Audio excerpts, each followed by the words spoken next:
In front of me is Samsung Galaxy A55 and today I would like to show you how you can block app notifications.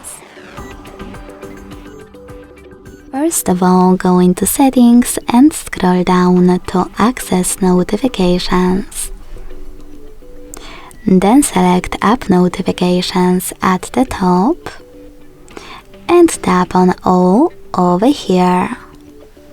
Then apply the best option for you to sort your apps. I will go with Sort by Most Frequent. Finally, to block notifications from one of your apps, use blue switcher next to the chosen one. You can switch them back on by hitting the same, now grey one. You can also just tap on one of your apps available on the left and manage all notifications from here. Thanks so much for watching. If you enjoyed this video, don't forget to leave a like, comment and subscribe. Bye!